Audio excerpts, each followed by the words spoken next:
Pipo, ¿cómo estás? Buenas noches. Muy buenas noches, Jorge, y a la audiencia. Acá arrancando un programa muy interesante hoy. Sí. Vamos a tener 3 futuros ministros designados ya en piso y también representantes de los sectores que más, con los que más van a tener Que que van a trabajar de cerca. Sí. Los ministros designados a partir del 15 de agosto van a tener que trabajar de cerca con los representantes, con los gremios en sí, ¿verdad? Y la idea un poco de hoy es mirar para adelante. Imagínate si nos detenemos ya en una etapa, lo venimos hablando desde hace rato, no hay tiempo que perder. Creo que el otro día le preguntaron también al presidente electo y dijo lo mismo. A partir del 15 no hay tiempo que perder.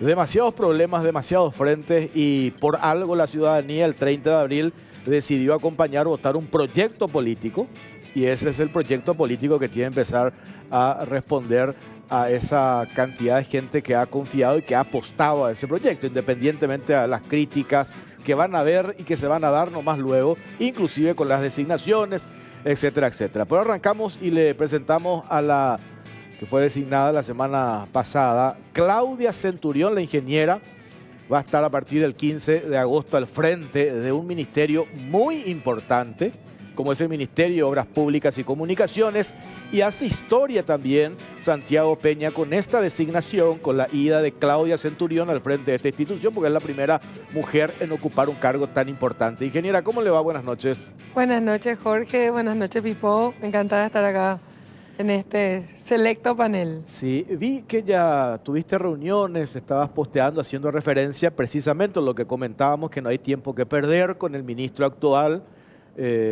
señor Segovia, en el MOPC. ¿Qué es lo que encontraron hoy? ¿Cómo está? Porque el otro día íbamos a hablar con los representantes de los gremios de la construcción. ¿Dejan algo para darle continuidad o tenemos que empezar a arrancar todo de cero, ingeniera? Eso es lo que esperamos, ¿verdad? Y la semana que arranca mañana comenzamos con una agenda de trabajo ya directa dentro de la institución, con un equipo también de parte nuestra de transición.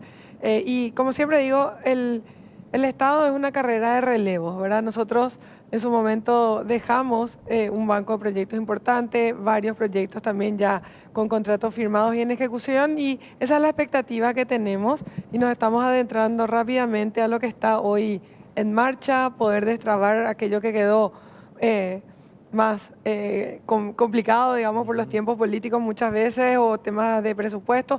Vamos a mirar fuertemente cuál es la condición presupuestaria con la que se va a arrancar, por supuesto, el 2024 y qué es lo que se deja para lo que queda del 2023, que finalmente es un semestre completo prácticamente. Ingeniera, justamente tu función anteriormente en el ministerio era la de haberle dejado toda la planificación para adelante. O sea, ese fue tu trabajo principal. Prácticamente todo lo que se ejecutó, la gran parte fue trabajo tuyo que dejaste preparado. ¿Encontrás nuevamente un trabajo similar a ese o...? Sí, hay algunos procesos importantes.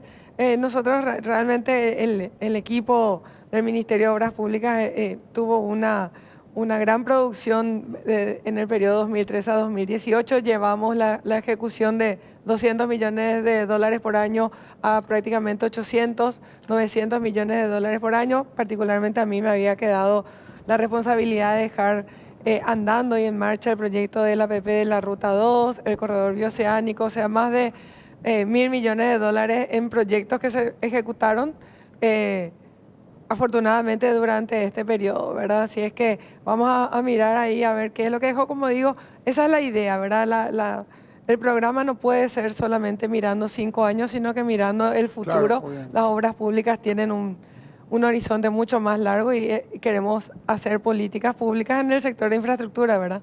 Ingeniero Paul Sarubi, presidente de Cavialpa, ¿cómo le va? Buenas noches. ¿Qué tal? Buenas noches, Jorge. Buenas noches, Pipo.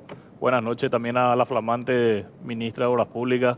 Muchas gracias. Súper bien, acá, contento de participar en el programa. Hay parece ya un monotema, pero es una preocupación natural que tienen ustedes desde hace rato, los gremios de la construcción, y que es por lo primero, supongo yo, que le van a encarar a la futura ministra es esa deuda, ¿verdad? Cuentas claras, a partir, cerramos todo y empezamos a trabajar de vuelta, ¿verdad? Esa sería la situación lógica, ingeniero.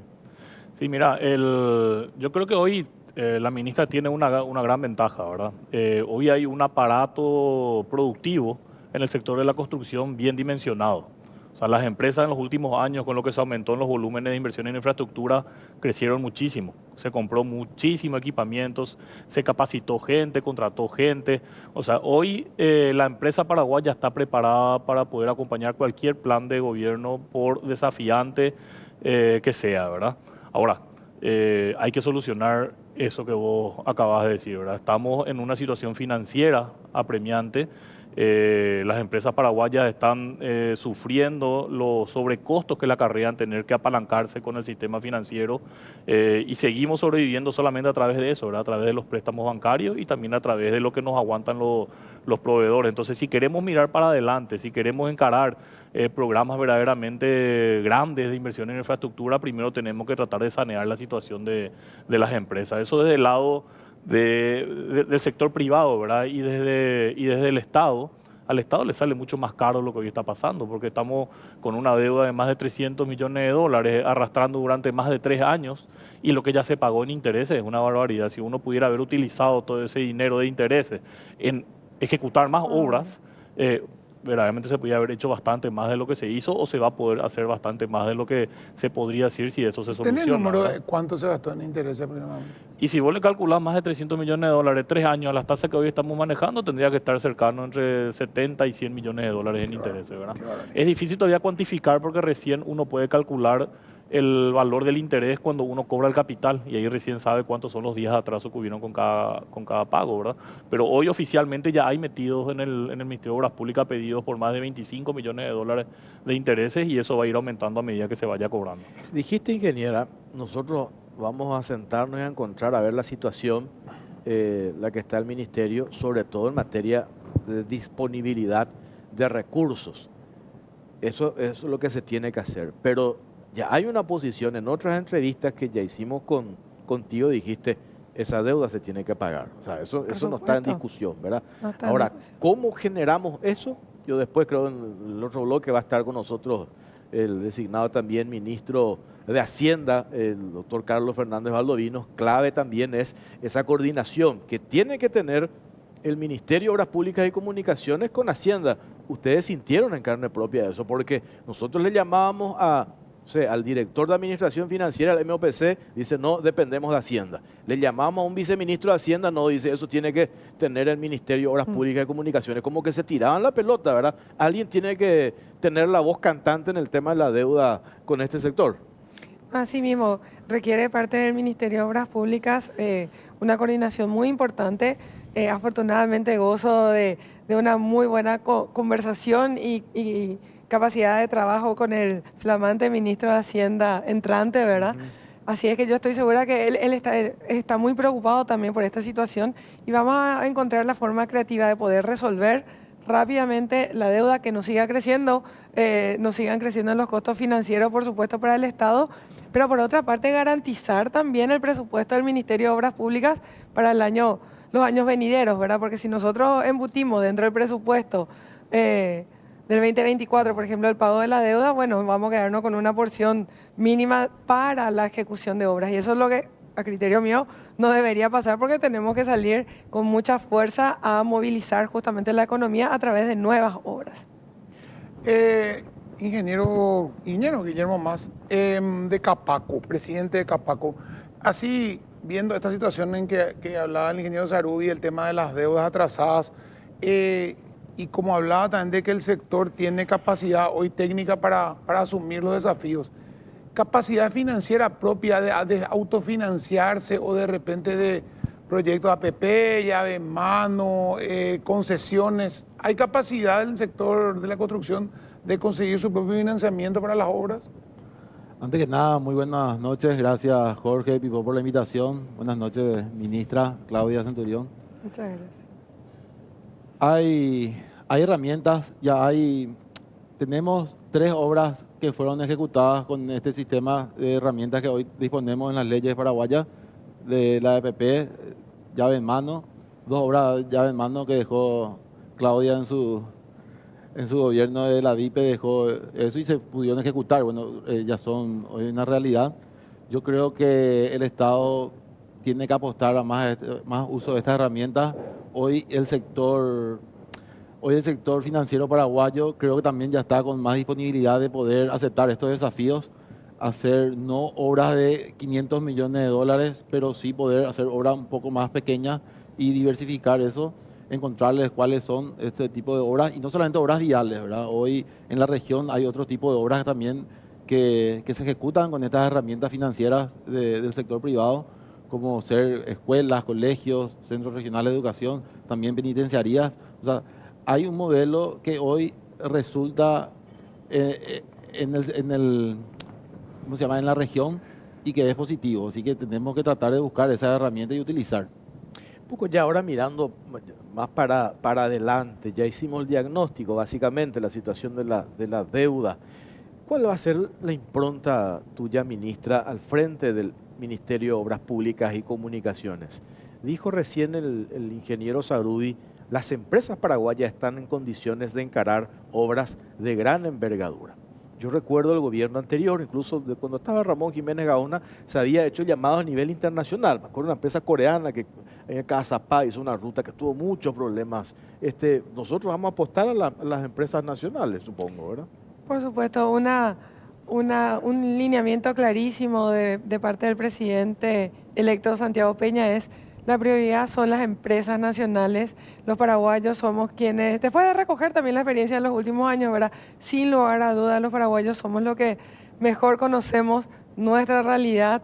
Tenemos la dinámica, la flexibilidad también de poder actuar muy rápidamente a los requerimientos que tiene nuestro sector de la infraestructura. Así es que vamos a trabajar muy de cerca con los gremios, con las empresas paraguayas, y no me cabe la menor duda de lo que están diciendo acá los colegas, ¿verdad?, de que las capacidades están dadas para hacer frente a cualquier tipo de proyectos. Y eventualmente, si hay algún proyecto de alguna complejidad particular, bueno, la región, el mundo es bastante ya hoy accesible, ¿verdad?, para poder contar con asesoría, con especialistas, si fuese el caso, pero bajo el liderazgo de las empresas paraguayas. Nuestra posición desde el sector público es trabajar de la mano con ellos, sin lugar a dudas. Este no es un trabajo que se lleva solo del sector público. Somos aliados estratégicos para llevar adelante nuestro país, ¿verdad? Y dentro de lo que es el Ministerio de Obras Públicas, comprometerme y darles las garantías para dar muchísima capacidad de gestión, sobre todo en el proceso de la preinversión, ¿verdad?, para que puedan salir proyectos que sean que generen igualdad de oportunidades para ellos, para todas las empresas, las grandes, las medianas, las pequeñas, que los pequeños puedan soñar con ser medianos, que los medianos soñar con ser grandes, y bueno, ahí usar también todas las herramientas que dispone el Estado para poder salir rápidamente con los proyectos. Que yo creo que eso es lo que también ansía el país, ¿verdad?, por trabajo, generación de riqueza a través de la inversión en obras. Ingeniera, el tema del transporte público, o sea, independientemente del tema de la construcción, de la ruta, la infraestructura, pero tenemos un problema que surgió hace 3 o 4 o 5 meses, explotó este tema del billetaje, de sobrefacturaciones, de facturaciones fantasma. Hubo una intervención, se cambió el viceministro. ¿Cómo piensan, cuál es el plan para enfrentar el problema? Un problema del transporte público, del mal servicio, de las empresas que no cumplen, de las empresas que fantasma, de las empresas truchas, todo tipo de cosas que hay. Sí, no, realmente es un tema, una problemática compleja, y sobre todo yo creo que hoy muy instalada, ¿verdad?, en las mesas de análisis y de discusión.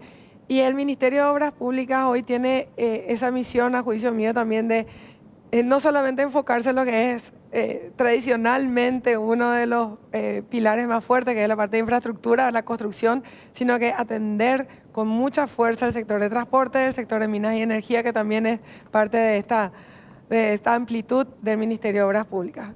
Particularmente en el tema de transporte, yo siento un consenso de toda la ciudadanía para poder trabajar en soluciones que lo bueno, para mí la buena noticia es que muchos de los problemas también se resuelven con gestión, con mucha ingeniería, pero que no precisamente responde a una ingeniería de ir a hacer un viaducto, sino que analizando ya desde la gestión de tráfico, por supuesto, el trabajar con los transportistas para poder generar condiciones para que ellos puedan mejorar la flota, que les llegue el subsidio, o sea, una transversalidad de temas que hoy toman muchísima relevancia dentro de la mesa de obras públicas. La idea es que la gente viaje mejor, en menos tiempo, más confortable y bueno, que le demos una mirada también desde una problemática técnica que se pueda resolver a partir de una propuesta hacia el empresariado de transporte y que podamos armonizar ahí. Bueno, cambia esto que hoy venís haciendo porque esta es la mejor forma de trabajar. Y ahí ir armonizando, ¿verdad?, las posiciones y yo estoy segura que vamos a lograr cambios muy rápido y que la ciudadanía sienta finalmente, ¿verdad? ¿Cuál es la experiencia? Le pregunto a Polo, a Guillermo, que tienen en estos años, independientemente a qué gobierno, con los proyectos que vienen del Ministerio de Obras Públicas y Comunicaciones. Yo hablaba con otros empresarios, dicen, no sé si hoy se llama así, la dirección de proyectos, quienes se encargan de diseñar qué es lo que hoy vamos a hacer, qué obras vamos a licitar. ¿Ustedes están a la espera de lo que el Estado proponga o ustedes, sector privado, también tienen propuestas que pueden arrimar, lo que no significa que se comprometa, digo, como gremio, lo que no significa que se comprometan a que las licitaciones salgan para ustedes, pero ¿cómo se trabaja allí en esa parte, Paul o Guillermo? No, mira, primero de todo, considero que tenemos que hacer un esfuerzo y ojalá este gobierno sea el inicio de un cambio de visión con respecto al tipo de políticas económicas que se van a utilizar. Nosotros seguimos teniendo políticas de gobierno en las cuales en cada cambio de gobierno cambia absolutamente el rumbo que estamos siguiendo como país, ¿verdad? Tenemos que empezar a tener políticas de Estado, tenemos que empezar a mirar, como dijo la ministra, a 10, a 15, a 20 años. Y eso es lo que va a hacer que estos parates tan importantes como lo que pasó ahora, lo que está pasando ahora con este cambio de gobierno, ya no pasen en el futuro. Es verdaderamente demasiado tiempo el que se pierde. Y ahí vamos a tu pregunta, al déficit que muchas veces tenemos nosotros en proyectos, ¿verdad? Primero de todo, creo que los proyectos también pueden ser mejorables. O sea, hay veces que uno agarra proyectos que tiene que ejecutar que no están en condiciones de poder ser ejecutados. Hay que hacer modificaciones en los proyectos. Esas modificaciones también siempre significan atrasos en la ejecución de las obras y creo que eso hay que tratar de ir evitando. Seguramente siempre va a haber algo que cambiar porque es muy difícil y a todo el mundo nos pasó que el que construyó, aunque sea una vereda, siempre alguna modificación tiene con respecto a lo que estaba previsto, pero tratar siempre de ir mejorando la calidad de los proyectos y por otro lado ir armando este banco de proyectos como para poder ir mirando, bueno, qué es lo que nosotros vamos a invertir ahora a 5 años, a 10 o a 15 años y ahí también las APP y específicamente las APP de iniciativas privadas son es una herramienta muy potente para poder generar proyectos, porque ahí la empresa privada es la que va proponiendo diferentes tipos de proyectos. La empresa privada es la que hace el gasto en hacer el proyecto, en presentar al Estado ese proyecto y el Estado lo que tiene que hacer es tener las instituciones bien dimensionadas como para poder evaluar esos proyectos y te dan después la viabilidad. Ese banco de proyectos del que estás hablando, ¿quién hace? ¿El sector privado o hace el sector público? Y el sector público en caso de que sean de iniciativa pública, pero también la herramienta de la iniciativa privada es súper potente y mucho proyecto puede salir del sector privado. Lo que pasa que es que arriman al sector público. Que se arriman al sector Claro. público, pero tenés que tener las instituciones en el sector público dimensionadas y encargadas y capacitadas como para poder evaluar. Porque al final de cuentas va a llegar eso a manos del sector público. El sector público tiene que decir si es viable, no es viable, este me interesa, este no me interesa, porque tampoco no se puede hacer todos los proyectos, ¿verdad? Tenemos nosotros también un presupuesto acotado y hay que saber elegir a dónde apuntar para poder darle la mayor rentabilidad, ya sea económica o social, a todas las obras que se hagan. Un eterno problema, ingeniera Claudia Centurión, dijo Polo Sarubia, hasta una vereda puede cambiar el proyecto. Pero históricamente las licitaciones del Ministerio de Obras Públicas y Comunicaciones, después se hacen modificaciones y una licitación que costó $10 millones, famoso el ajuste que se hace, how you pille 20-30% el costo inicial. Eso así nomás luego tiene que ser. No, mira, realmente los proyectos, desde que desde que se arranca el desarrollo de estos proyectos de infraestructura que son mayores, ¿verdad? Hasta que salen a la calle y se ponen a ejecutar, pasa también mucho tiempo, pueden cambiar las necesidades. O sea, no precisamente el cambio obedece exclusivamente a un error de proyecto. Perfectamente pueden darse nuevas obras que son requeridas en el marco de ese contrato que está en ejecución. Y así es que yo creo que la adenda, las modificaciones son absolutamente válidas a la hora de la gestión de un contrato. Eso sucede aquí, en todas partes del mundo. No hay problema con eso, como decía hace unos días en otra entrevista, no hay que satanizar las herramientas de gestión contractual que están otorgadas para llevar adelante los procesos. Ahora bien, las modificaciones de proyecto que resuelvan ofertas temerarias u ofertas que han sido mal analizadas para encontrar la forma de que finalmente para un contratista eso sea rentable, yo no estoy de acuerdo con eso, ¿verdad? Y vamos a poner ahí muchísimo ojo a los equipos de evaluación, a que los procesos salgan con un costo de referencia que sea razonable y que se pueda llevar adelante, ejecutar, ¿verdad? En las mejores condiciones, sea sin lugar a dudas la oferta más conveniente para el Estado, pero también sea una oferta que sea capaz de ser ejecutada por el sector privado, ¿verdad? Porque si es que nos dan los números, sencillamente el proyecto va a quedar empantanado sin poder avanzar. Así es que hay herramientas, hay espacios de mejora en nuestros proyectos, esa es una realidad. Yo creo que hoy el sector de la ingeniería, la construcción también está dándole muchísimo valor a ese tiempo invertido en el desarrollo de un buen proyecto que genera menores tiempos y menores costos a la hora de la ejecución. O sea, yo creo que ahí también hemos evolucionado en nuestro comprender y concepción de las etapas de una obra de infraestructura. Así es que creo que vamos a hacer un uso razonable, por supuesto, de las adendas y con una estricta justificación técnica, jurídica de su necesidad. Tengo que hacer una pausa, Sí, Pipo. tenemos A la que vuelta, hacer una pausa. más consultas para nuestros invitados. Pausa, venimos enseguida. Seguimos en Cara o Cruz, estamos por Unicanal, también estamos por el 13 en este domingo. Pipo, le quería Yo consultar quiero algo. insistir con la ministra, decirle convenzo. Acá los muchachos no quieren hacer.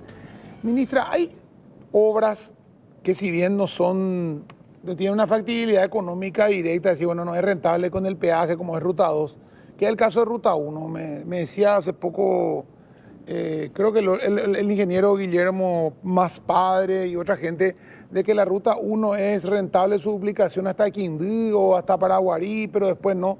Pero hay una cuestión clara, ahí tenemos 4 departamentos, Paraguarí incluida, pero Misiones, Ñembucú y Itapúa, que son polos de desarrollo. Itapúa es un polo turístico y hoy está a 5 horas y media, 6 horas en auto por una ruta de 1910. Y no sé si hoy sería rentable duplicar esa ruta a nivel de peaje, pero sí va a crear las condiciones posteriores para que la gente diga, si yo me puedo ir en 3 horas y media a Encarnación, me voy a ir a Encarnación a hacer turismo interno o a lo que sea. Pero si hoy me tengo que ir en 5 horas y media, ya me desanima un poco. Hay posibilidades de que el gobierno encare y diga, esto no es rentable para hacerlo con peaje, pero el Estado va a invertir en que una ruta de una ciudad es la ciudad más importante del Paraguay y de los departamentos con más producción agrícola, por lo menos por ahí tengan ese acceso a Asunción. Mira, desde el Estado lo que nosotros buscamos es que los proyectos sean socialmente convenientes, ¿verdad? Entonces, por ejemplo, un sistema de trenes, privadamente no es rentable hacer la infraestructura y operar, pero por supuesto que para un Estado es prioritario poder invertir en ese tipo de infraestructura porque socialmente representa muchísimas externalidades positivas y hace que desde la mirada del Estado eso sea socialmente rentable, ¿verdad?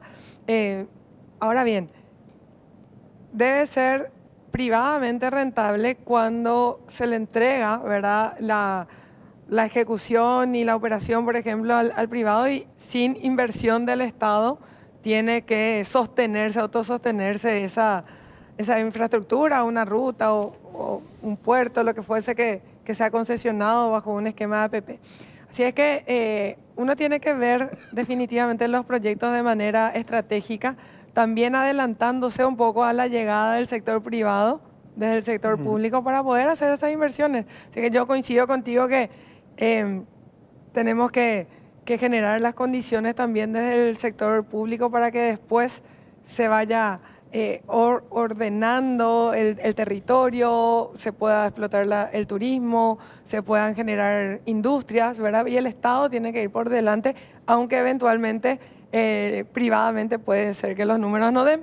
5 años de hincha con eso, ministra, te cuento ya. Adelante, podemos tener un intercambio muy interesante sobre el análisis de los proyectos. A ver, Guillermo Mas,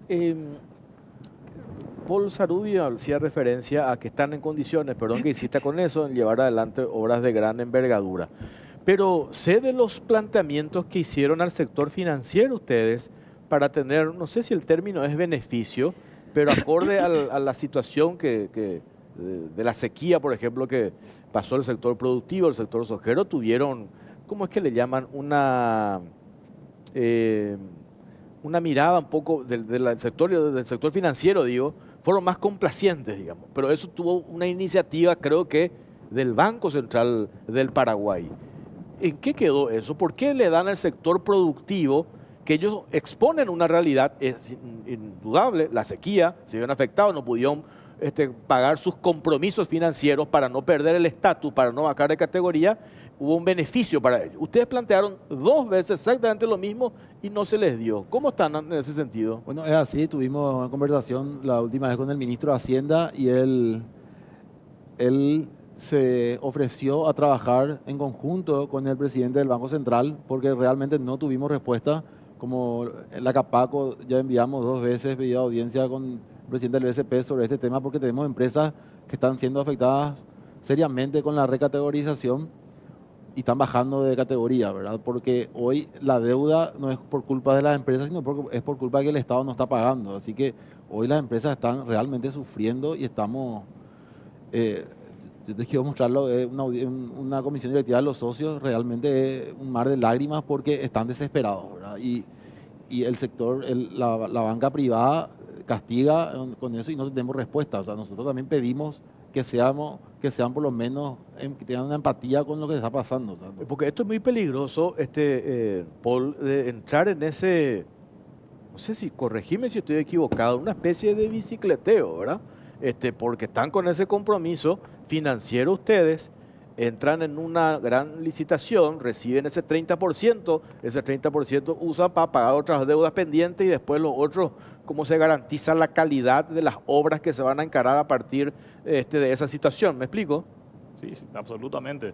Mira, hoy encima estamos en una coyuntura en la cual, a raíz de todo este aumento tan grande de volúmenes de inversión en infraestructura, se fueron creando y se fueron fortaleciendo muchas empresas, ¿verdad? Entonces nosotros pasamos los últimos 10 años de tener 25, 30 empresas a más de 100 empresas que hoy están trabajando con el sector público, ¿verdad?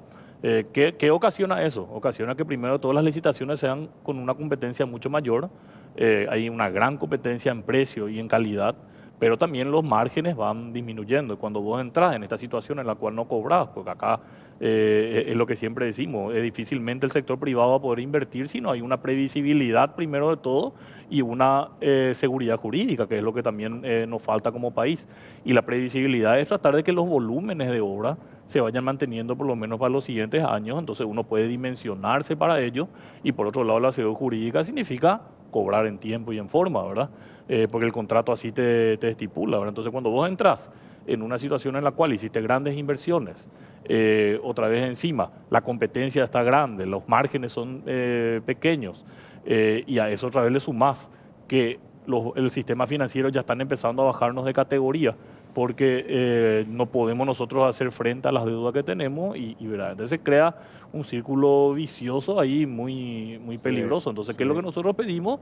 Le pedimos al Banco Central que saque una resolución con la cual durante un cierto periodo de tiempo, hasta que se pueda regularizar los pagos, a las empresas constructoras no se les baje de categoría, ¿verdad? Eso se hizo con el sector agrícola y la respuesta que nosotros tuvimos fue de que para poder aplicar esto tiene que ser por un evento externo, le dijeron. O sea, en ese caso fue una sequía.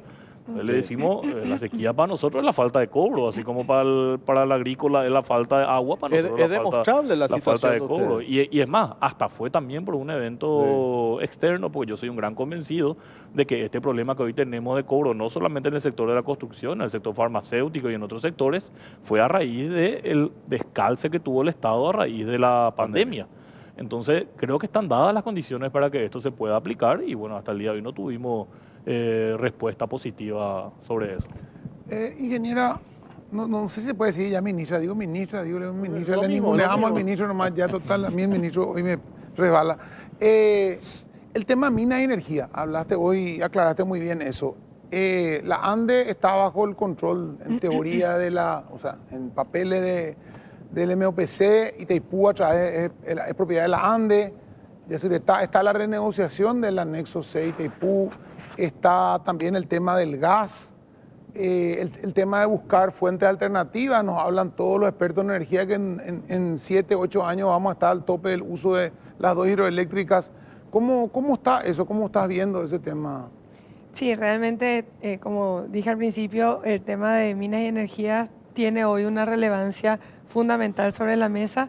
Efectivamente, dentro del organigrama del MOPC tiene un rol importante dentro de la coordinación y finalmente ser también soporte, ¿verdad? O un apoyo para las instituciones y el debate que haya en el sector energético. Hoy tenemos el desafío importante de la renegociación del acuerdo de Itaipú. Así es que vamos a armar un equipo técnico que tenga todas las capacidades para que desde MOPC estemos también al servicio y a la altura de estas discusiones. A ver, yo recuerdo, no es una argelería, ¿verdad? Pero es un hecho real. Luego los Ángel. Tres empresarios integrantes de uno de los gremios, Cavialpa, Capaco, hablaron con nosotros en la radio y nos dijeron, los pliegos se hacen a medida, están dibujados.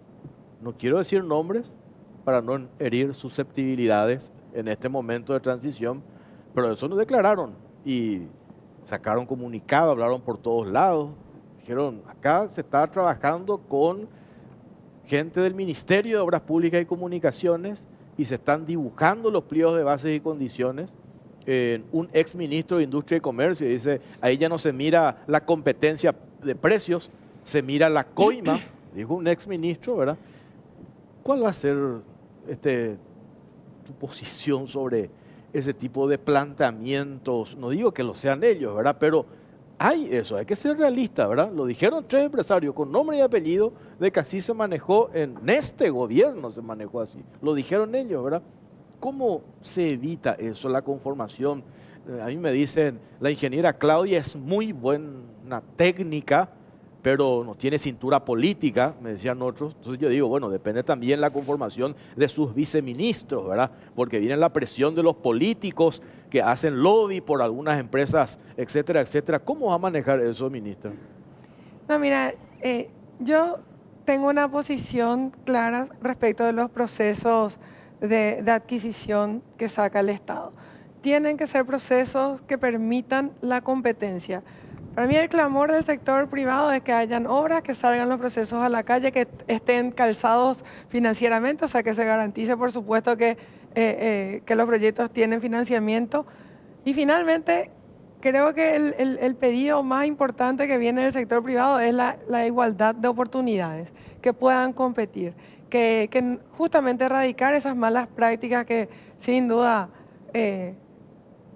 pueden darse, ¿verdad? Pero mirando adelante, yo lo que creo y quiero ofrecer a la ciudadanía, a las empresas y por supuesto bajo un firmísimo mandato que recibí del presidente de la República es procesos competitivos que sean acordes a las capacidades de nuestras empresas y que donde la mejor oferta, la más conveniente bajo las reglas que se pusieron a la hora de licitar, sea respetada. No eso de barrer con los 12 primeros, las 12 primeras ofertas y adjudicarle a la número 13, 14, porque hay algún pedido. Yo por lo menos no me voy a prestar a ese tipo de situaciones. Yo creo que eso es lo más relevante que hoy podemos entregarle rápidamente a nuestro país. Y trabajo va a haber, o sea, hay tantas oportunidades en el sector de infraestructura. Yo creo que obras, todos somos conscientes que están en todas partes. Eso quiere decir que todas las empresas serias que pueden afrontar un contrato, que pueden entregar garantías al Estado, tienen que tener la capacidad de construir, ¿verdad? ¿Hay antecedentes en Cavialpa o en Capaco? ¿Se enteraron algún integrante de estos gremios tan importantes del sector vialero, de la construcción?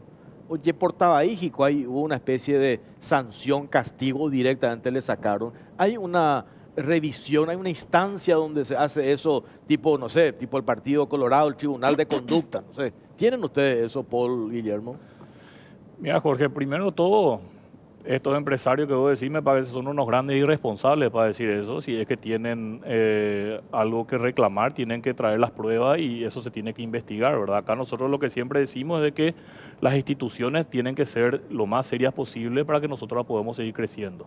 Y el hecho da la razón, o sea, en los últimos años, como te digo, pasamos de 30 empresas a más de 100 empresas. Todas esas empresas se presentan a las licitaciones.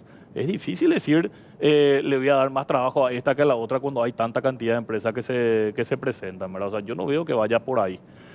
Sí, hay que seguir fortaleciendo los procesos internos dentro del Ministerio de Obras Públicas, hay que seguir fortaleciendo la Dirección Nacional de Contrataciones Públicas, es un ente demasiado importante porque todos los procesos también pasan por ahí, y hay que normalizar los pliegos, o sea, tienen que haber estándares de calificación para los diferentes tipos de contratos y para los diferentes tamaños de empresas, para que muchas veces una empresa de un tamaño grande no entre a hacer una obra pequeña que sí, difícilmente lo pueda llegar a hacer, o una empresa pequeña que a lo mejor no tiene la capacidad de hacer una obra demasiado grande, tampoco no vaya, pero para eso tiene que haber trabajo para todos, como dijo la ingeniera, la ministra, o sea, hay que tratar de sectorizar y todos tienen que poder trabajar, pero en una sana competencia, ¿verdad? Guillermo. Perdón. Y también hay un periodo, dentro de la DNSP hay un periodo de consultas, o sea, todo llamado tiene su periodo de consultas, en el cual si una empresa cree que tiene la capacidad de poder licitar un llamado, tiene el derecho de protestar si cree que el pliego está dirigido hacia una cierta empresa o a un cierto sector. O sea, hay un periodo y normalmente uno puede protestar el pliego y hay un tiempo prudencial en el cual la NSP se expide sobre eso. O sea, está muy observado y todo es muy público. O sea, es muy difícil que pase un direccionamiento dirigido, o sea, porque hay esa instancia que hoy contempla la Dirección Nacional de Contrataciones Públicas. Para cerrar, gobierno de Cartes, su caballito de batalla era ampliación Ruta 27, el superviaducto, gobierno de Marito, su puente, que entre paréntesis se anuncia, falta un metro, falta medio metro, todo el día están, Héroes del Chaco. ¿Cuál va a ser? Ya tienen ustedes, gobierno Santiago Peña, Claudia Centurión, MOPC, así la obra que va a ser emblemática para ustedes, que va a tener el sello del gobierno de Santiago Peña. ¿Ya tienen eso o todavía no? Estamos trabajando en eso, pero mira, nosotros le vamos a dar muchísimo énfasis al sector de agua y saneamiento, que hoy es una necesidad, por supuesto, de infraestructura, pero también es un tema de salud pública. Vamos a ampliar nuestra cobertura en ese sector.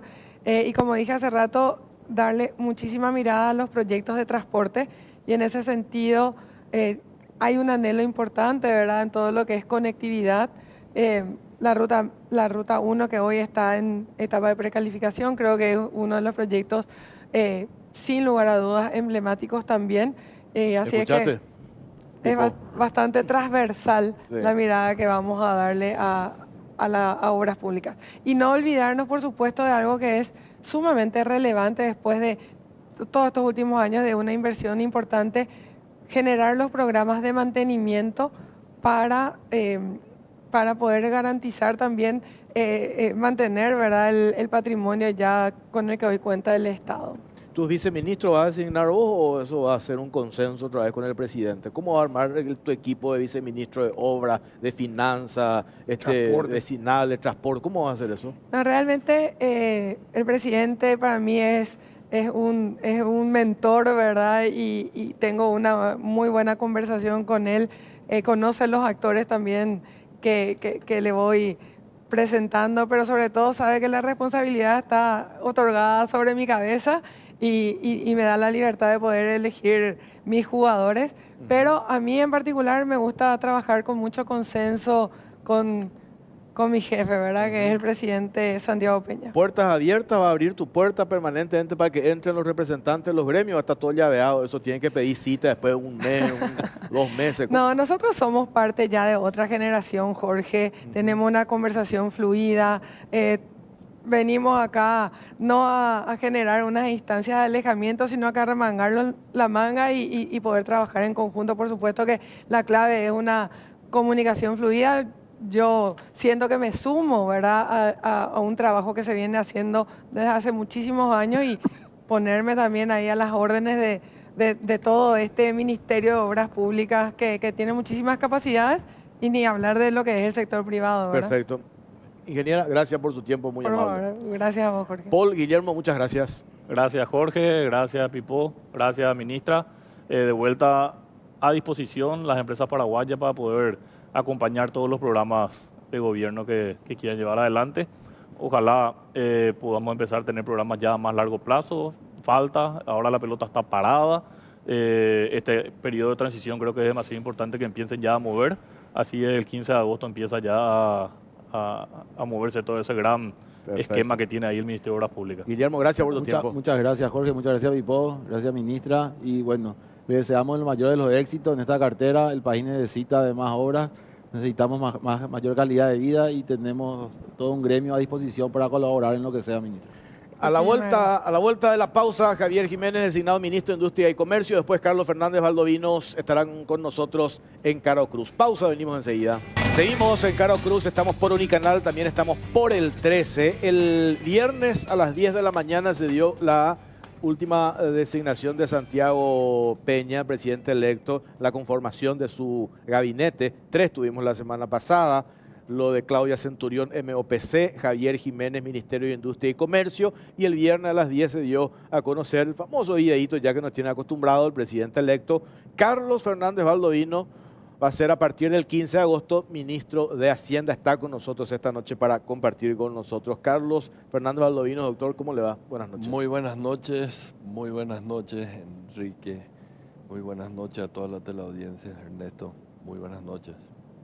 ¿Qué te dijo el presidente electo? ¿Cuál va a ser la hoja de ruta? ¿Cuál va a ser el norte, la prioridad en un ministerio? Para mí es más importante que tiene el Estado.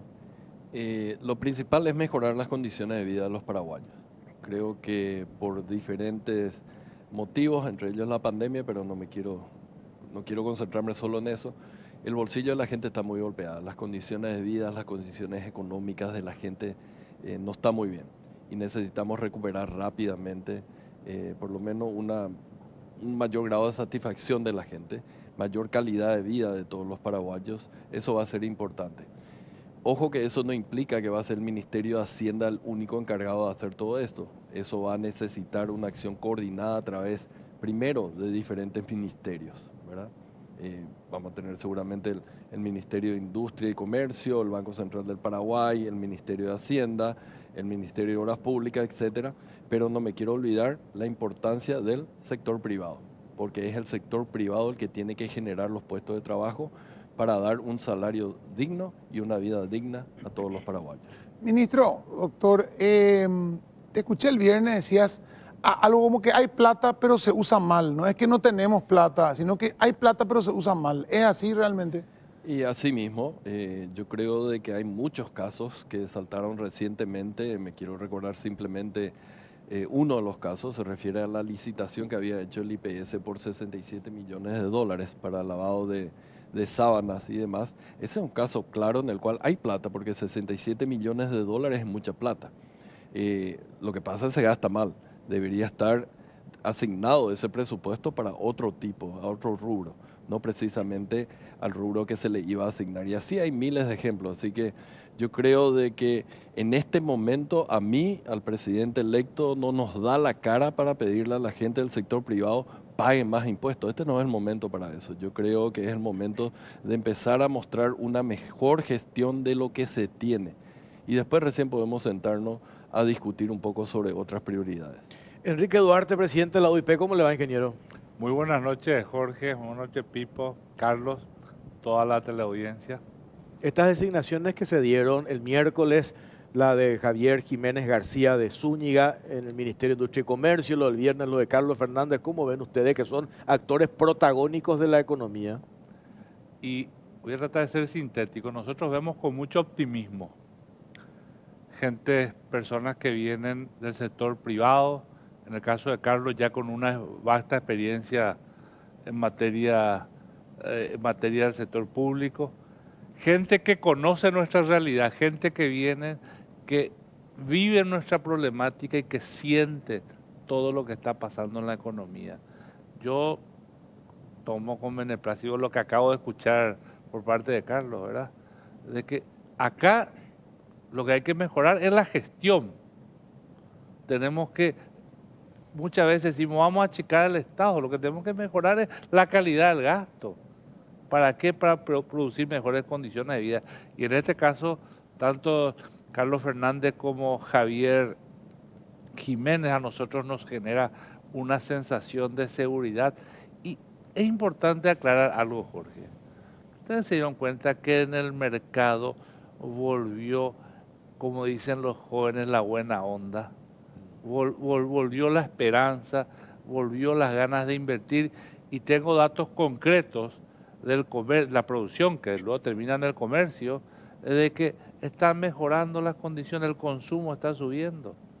Y esa es la sensación que se transmite. Yo creo que son buenas noticias las que nos ha dado esta semana el presidente electo, y realmente nosotros desde la industria, desde FEPRINCO, vamos a poner el hombro conjuntamente con Carlos, con Javier, para poder lograr ese bienestar para el pueblo paraguayo, que es tan necesario. Necesitamos mejorar el bienestar del pueblo paraguayo. Ernesto Figueredo, presidente de la Cámara Nacional de Comercio y Servicio y también del sector inmobiliario, ¿verdad? Te vi hace unas semanas, estuviste en Argentina, creo que en un congreso. ¿Hay como una expectativa de los inversores extranjeros en venir a Paraguay, en invertir en Paraguay, en invertir en construcción, en desarrollo inmobiliario, sobre todo, ¿verdad? ¿Qué piden a cambio? ¿Qué condiciones están pidiendo esos inversionistas? Porque es mucho dinero y mucha mano de obra, que es lo que más se necesita acá. Muy buenas tardes, Pipo, Jorge, Carlos. Realmente un placer estar con ustedes. Efectivamente, como decís, Paraguay hoy es mirado como digamos, tenemos en primer lugar ya el primer mejor ambiente de negocios, pero nos falta dar el segundo paso, que es tener las reglas y tener la alfombra roja para el que viene a invertir. Nos falta algunas reformas, nos falta algunos pasos que con gente profesional, con el nuevo gobierno, ya estamos alineando esa propuesta. ¿Qué es lo que pasa hoy? Que Paraguay genera mucha expectativa, pero falta concretizar el negocio.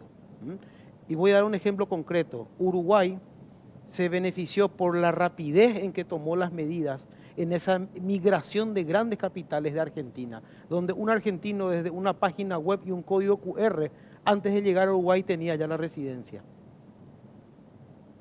Así, ese tipo de procesos en donde transparentemente un inversor puede venir, entrar a una página, conseguir la data y venir a invertir a un nuevo país. Ese es el paso que nos falta a Paraguay, y sin eso ya están viniendo. Imaginémonos lo que puede pasar si hacemos, digamos, reformas de segundo grado, que es usar la tecnología, desburocratizar un poco las instituciones, digitalizar los procesos. Paraguay hoy tiene probablemente la mejor coyuntura, y eso es algo muy importante, Pipo, porque las coyunturas son momentos. Hoy tenemos un gobierno nuevo que genera una enorme expectativa, como mencionaba Enrique, con profesionales de la talla de Carlos, de Javier, que venimos hablando. Y tenemos que dar el segundo paso, que es decir, Paraguay no solo es una expectativa, es un ambiente de negocios, sino hay negocios. Y los negocios son estos. Es decir, realmente tener un menú muy atractivo, porque el mundo está lleno de dinero, pero Paraguay todavía es una economía, entre comillas, pequeña, ¿verdad? Pero tenemos que dar ese salto, y ese salto nos va a llevar justamente a esa inversión directa extranjera, que nos va a permitir lo que decía un poco el presidente Peña, de aumentar 500.000 puestos de trabajo. Paraguay en los últimos 15 años bajó su pobreza del 40 al 25%. Nos golpeó, como a todos, la pandemia. Pero tenemos que dar el segundo paso de que ese 25 sea 8. Y ahí realmente es lo que decía justamente Carlos, el bienestar de la gente. Ese es el bienestar. Gente que quiere trabajar consigue un trabajo a los 15 días. Hay plata en el bolsillo, hay consumo y ese es el bienestar que necesitamos. Y sobre todo la formalidad. No podemos tener todavía que una cobertura tan baja en el área de la seguridad social, en el área de la salud. O sea, es indignante que hoy en el siglo XXI, con un país próspero como es el Paraguay tengamos aún esa asimetría de paraguayos que no tienen una jubilación, paraguayos que no tienen, digamos, una seguridad de salud y de educación. Creo que ese paso va a ser un paso en el cual vamos a hacer, como paraguayos nos vamos a sentir muy orgullosos. Javier Jiménez, futuro ministro de Industria y Comercio, ¿cómo le va? Buenas noches. ¿Cómo están todos? ¿Cómo están? Buenas tardes. Muy bien, muy bien. A ver, ministro, este escenario, esta exposición acá de representantes de sectores de la producción, de la UIP, también de la Cámara Nacional de Comercio, Servicios del Paraguay, esa expectativa que se genera, más que nunca, yo creo que el gobierno de Santiago Peña y ustedes que van a ser ministros del gabinete, tienen el mejor escenario, toda esa esperanza que acaba de describir Enrique Duarte, lo mismo que hizo el señor Ernesto. ¿Están dadas las condiciones para, como decía Claudia Centurión recién, remangarnos y empezar a partir del 15 sin perder tiempo a trabajar y a recomponer todo lo que se ha hecho mal y enderezar las cosas, ministro? Es correcto. Estamos teniendo una oportunidad única y esa oportunidad única está alineada, gracias a Dios, a la misión que nos encomienda el presidente de la República, que tiene una sana obsesión con la creación de empleo, ¿verdad? Esa es, les puedo asegurar que de cada 10 reuniones está ahí presente el ministro de Hacienda. No me va a permitir mentir. De cada 10 reuniones que tiene en el gabinete, 7 son de índole económico, porque Santiago tiene una obsesión no solamente con la creación de empleo, sino con la mejora en la calidad del mismo, ¿verdad? Porque recordemos de que el 60% de la población económicamente activa todavía trabaja en informalidad y, como dice el presidente de la UIP, tenemos que necesariamente gestionar políticas públicas que hagan a una eficiencia en cuanto a formalización, tecnología, desburocratización, internacionalización de los mercados, etcétera.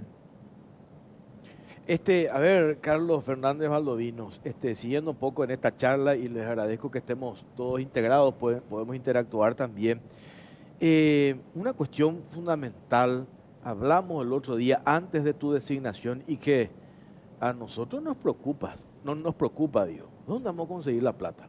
Hablabas de este déficit, no sé si ficticio podemos decirle, del déficit fiscal, yo no sé si es 3,5 o 3%, vos hablabas de un 5%. Lo primero que tenemos que hacer, me parece, es sincerar y saber cómo estamos, ¿verdad? Para partir de ahí hacer las proyecciones en lo que respecta a los pagos, a los nuevos préstamos, etcétera, etcétera.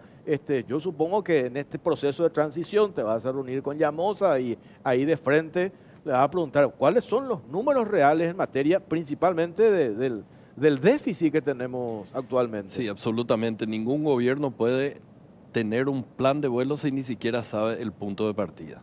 Entonces el punto de partida es saber realmente cómo está la caja del gobierno. Y es muy cierto de que todos los gobiernos siempre dejan algo de deuda y el mismo gobierno a lo largo del año siempre deja un poco de deuda que no es flotante porque no está contabilizada aún.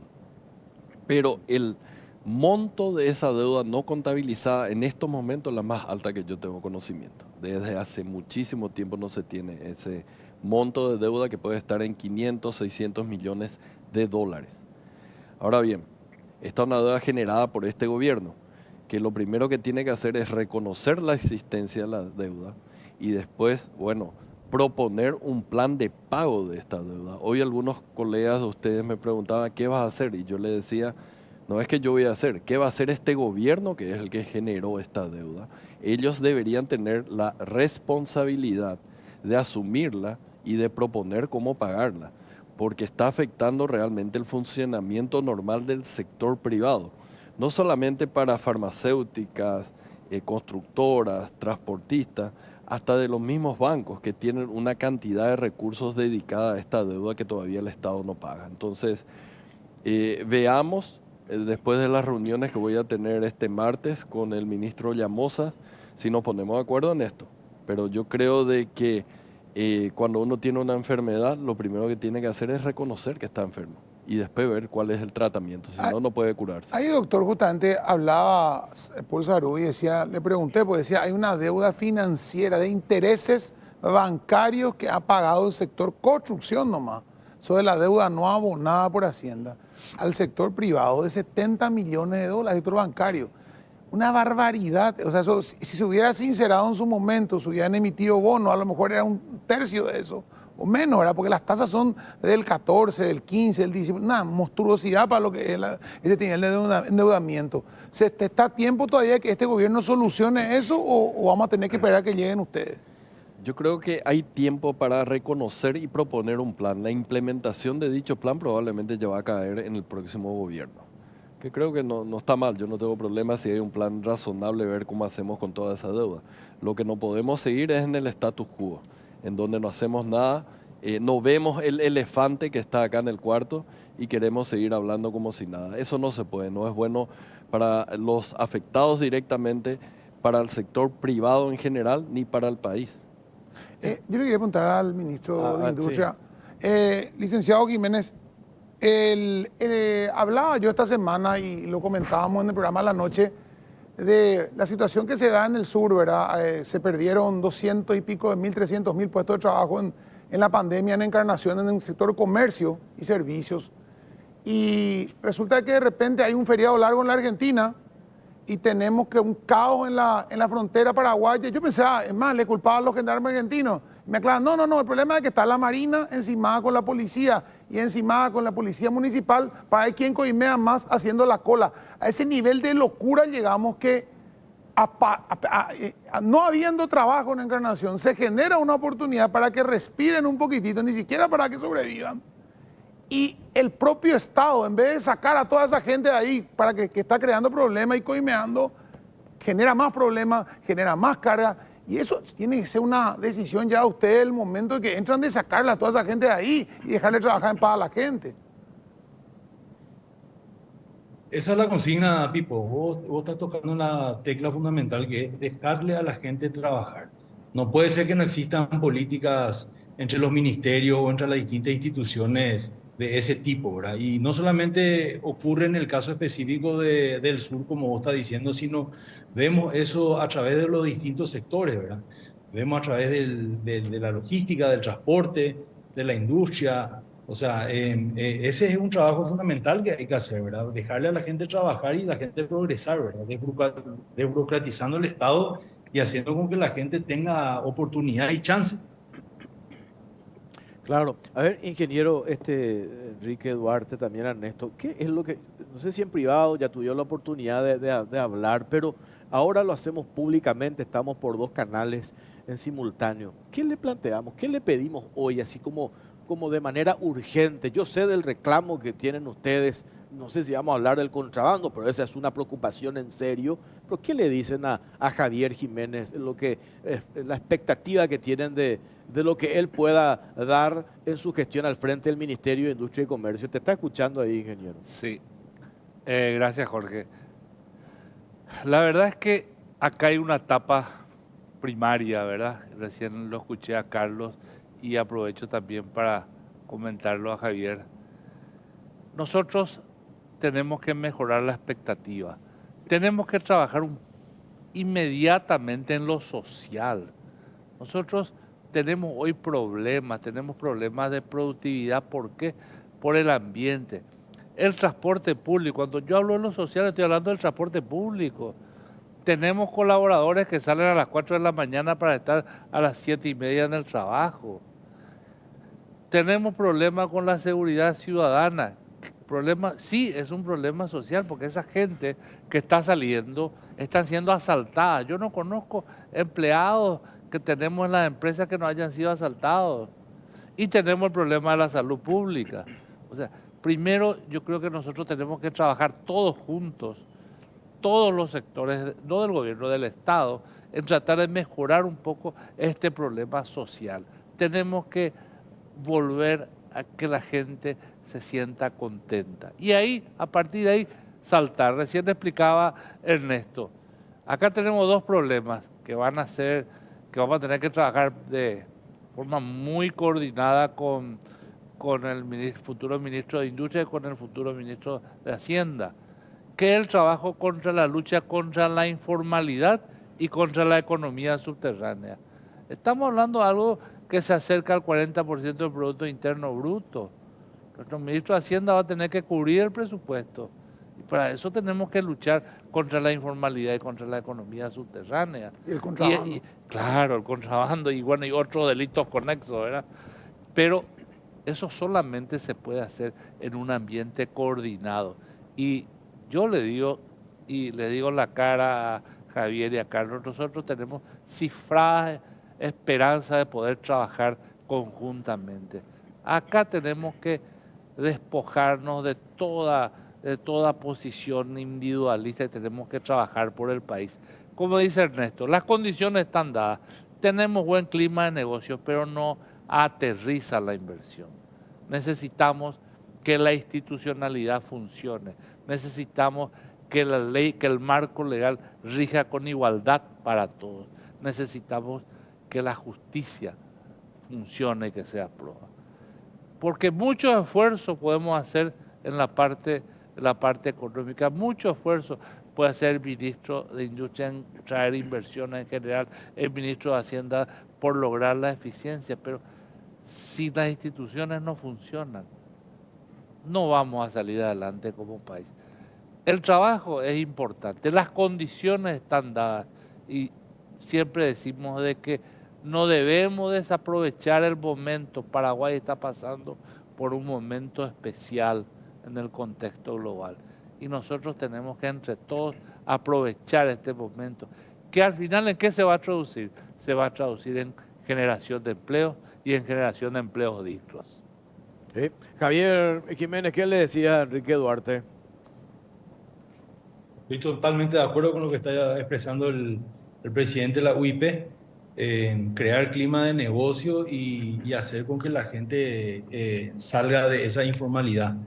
Existen actualmente, creo que ya mencioné esa cifra, 60% sobre la población económica que está en informal. ¿Por qué repito esa cifra? Porque es gente que apenas gana un salario mínimo y que es difícil de progresar así y tener una vivienda digna, tener educación, tener, esto lo estaba expresando el presidente de la UIP, recursos para atenderse médicamente cuando uno está enfermo.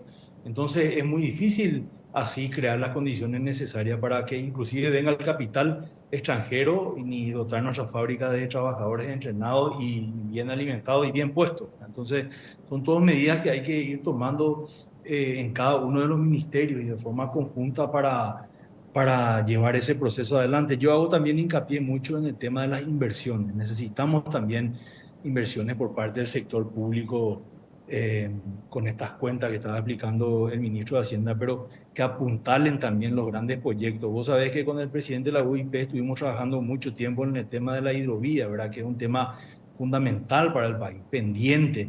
No puede ser todavía que nosotros estemos diciendo en todos los foros internacionales que la hidrovía es nuestro acceso, el 95% del comercio de exportación, pero después no coordinamos medidas en las distintas instituciones para tener una hidrovía eficiente que finalmente es dragar los puntos para que las barcazas y los remolcadores transiten 365 días al año, ¿verdad? El proyecto de Paracel, no digo que sea por eso, ¿verdad? Está en stand-by, creo que va a continuar ahora con este nuevo gobierno por las condiciones, ¿verdad? Pero uno de los aspectos importantes es la hidrovía, cómo vas a sacar todo el producto de ese monstruo de 3 billones de dólares de inversión. Y así diferentes cuestiones que hacen a las cosas que tenemos que ir haciendo para que el país marche mejor.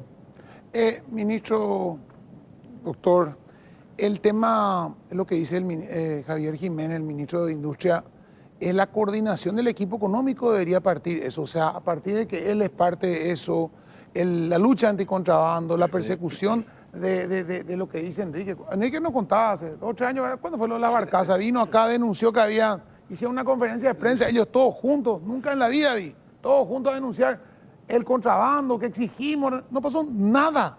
O sea, no hubo ni siquiera una reunión de equipo económico para responderle a todos los sectores productivos del país. 80 gremios. Un reclamo, 80 gremios. O sea, ese equipo económico tiene que volver a funcionar, Carlos, y estar respondiendo, como dice Javier, el tema de cuando hay un problema, estar coordinados todos juntos. Y bueno, ¿quién tiene que dragar el río? Vos, bueno, vos dragás el río, vos, controlar que no nos cobren el peaje, vos atendés tal cosa.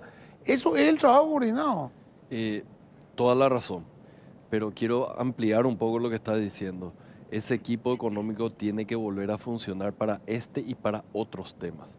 Yo no me acuerdo cuándo fue la última vez que vi una foto del equipo económico reunido durante este gobierno. Y yo creo que es un instrumento muy importante para la coordinación de muchas políticas, no solamente de la política económica, sino también de la política social que Enrique estaba mencionando anteriormente. Entonces sí, pretendemos volver a reactivar. Por suerte tenemos conocimiento para los diferentes temas con quien eventualmente puede venir el Banco Central, con Javier. Entonces sí, tiene que volver a funcionar el equipo económico de manera a tener las respuestas más eficientes a los problemas que van a ir surgiendo, porque siempre van a haber problemas, pero necesitamos tener respuestas rápidas. Tenemos que hacer una pausa y ya le liberamos al licenciado Javier Jiménez. Ministro, gracias por tu tiempo, seguimos en contacto, muy amable. Muchas gracias, saludo a todos. Hasta luego Javier Jiménez, futuro ministro de Industria y Comercio. Nosotros hacemos una pausa cortita, seguimos con Carlos Fernández Valdovinos, con Enrique Duarte y también con Ernesto Figueredo en otro bloque de Cara o Cruz. Ya venimos. Seguimos en Cara o Cruz, estamos por Unicanal, también estamos por Canal 13. Pipo, ¿qué estamos tomando? Estamos tomando vino, un Casa Petrini Malbec 2019, por supuesto representado en Paraguay por Ramírez Díaz de Espada, que siempre nos apoya, y también los bocaditos de Don Julián, como siempre, hoy bocaditos, hoy no fueron típicos, bocaditos normales, lo que te gustan a vos, empanaditas. Ayer ya fue San Juan, 24. Sí, le habrá bajado mucho ayer. Sí. Y gracias a Casa Mingo por los copas y los vasos, vajilla y sí, muy bien, y aprovecho para agradecer a Gilardini por este saco. Pueden tomar y comer los invitados, de verdad, no es utilería. Sí. Esperan no me rompan los platos y los vasos. Y agradecer a Gilardini. Sí. Gilardini, muchas gracias por la camisa y por el saco. Bueno, ahí está. ¿Podemos picotear? Entonces, pueden comer, pues. Bueno. Gratis, no está en el presupuesto, nada, ministro puede comer tranquilo. ¿No? Carlos Fernández, no va a aparecer. Carlos Fernández Valdovino. ¿Cuándo fue? Estuve hablando el viernes cuando se dio la designación, cuando el presidente electo confirmaba tu designación con un colega de la Argentina. Y nos preguntan cuál es la línea económica que le va a imprimir el gobierno Santiago Peña y ahora con esta designación. Y yo le digo, primero me viene una conservadora. ¿Cómo definimos eso cuando nos consultan, verdad? La política económica de Santiago Peña, Carlos Fernández Valdovino al frente del Ministerio de Hacienda. ¿Hacia dónde nos vamos? ¿O nos vamos a ir? Me preguntaste una línea y yo te digo, es la línea de la responsabilidad, ¿verdad? Acá básicamente tenemos demasiados ejemplos en donde gobiernos irresponsables hicieron la vida imposible a todo el mundo a través de déficits fiscales insostenibles, a través de tasas de inflación extremadamente elevadas, etcétera, etcétera. Entonces acá es un modelo, digamos, hasta simple. El gobierno se encarga, lógicamente, en algunas cuestiones particulares, salud, educación, seguridad, bien, pero por lo general poner, digamos, el campo de juego en condiciones, poner las reglas, y es el sector privado el que va a jugar realmente el partido. Eso es lo que estamos buscando. Acá no creemos en un Estado con una presencia masiva siendo productor, etcétera, etcétera, sino simplemente como el que pone las reglas de juego para que vengan todos y jueguen ese partido de la mejor manera. Creo que esa es la mejor receta históricamente y se vio a través de los diferentes países que es la mejor forma de llegar a la gente. Ernesto, una consulta, hablaste vos de eso, los 500.000 puestos de trabajo que plantea el presidente Santiago Peña ya de la campaña electoral, luego como hoy se sigue insistiendo en eso. Eso acaba de decir el ministro, responsabilidad del sector privado. El sector privado, con esas condiciones que plantea, ¿está en condiciones de proveer 500.000 o más puestos de trabajo en estos 5 años? Yo creo que es un desafío juntos, pero claramente lo que dice Carlos es lo correcto, porque el Estado no tiene las condiciones, ni tiene la plata, para hablar en términos coloquiales, para generar y pagar los salarios. Entonces, ¿qué tenemos que hacer? Carlos hablaba del juego. Paraguay ha sido probablemente la mejor defensa de América Latina. ¿En qué? La mejor defensa en inflación, la mejor defensa en una moneda que es la única moneda que tiene 85 años, mientras otras monedas le agregaron 18-0. Es decir, Paraguay es 5 felicitado en defensa. Tenemos que meter los goles ahora. ¿Y cuáles son los goles? Los goles son los puestos de trabajo. Los goles son que se implemente para hacer. Y necesitamos 5 para hacer más. Porque son esas inversiones grandes extranjeras van a ser los saltos. Por supuesto que las pymes y todo lo que es la industria paraguaya es fundamental. Pero también Paraguay tiene que jugar el partido internacional. ¿Por qué digo jugar el partido? Porque afuera todo el mundo compite fuertísimo por el dinero. Países como Uruguay no, están mucho más adelantados que Paraguay, con tal vez menos posibilidades inclusive, ¿verdad? Paraguay tiene más posibilidades si se pone las pilas, digamos. Entonces yo creo que, mencionaba Carlos, tener el escenario, tener una cancha donde no está desnivelada, donde hay previsibilidad. Yo recibo constantemente inversores todo el tiempo. Ahora los bolivianos están viniendo mucho, los chilenos que ya están viniendo, los argentinos de siempre. Y todo el mundo se queda maravillado por la previsibilidad. Pero hay que meter el gol. ¿Y cuál es meter el gol? Realmente concretar los negocios de volumen. Eso nos va a permitir que esa inversión genere el puesto de trabajo de calidad. El puesto de trabajo que haga que lo que se llama el salario real.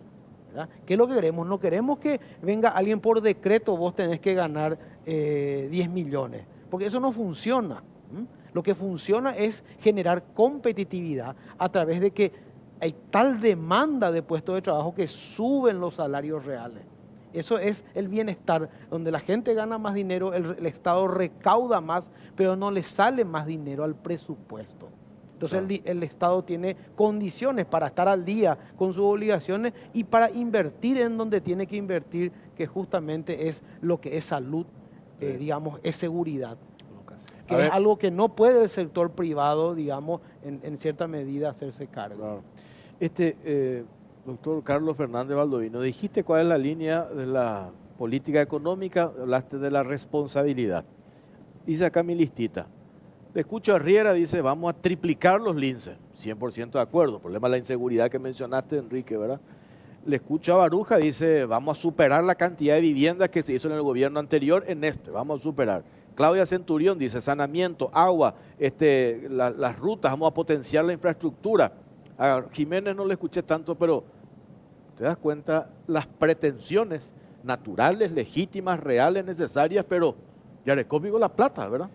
Y las necesidades son ilimitadas o infinitas, pero los recursos son escasos. Entonces vamos a tener que hacer una asignación eficiente de lo que tenemos.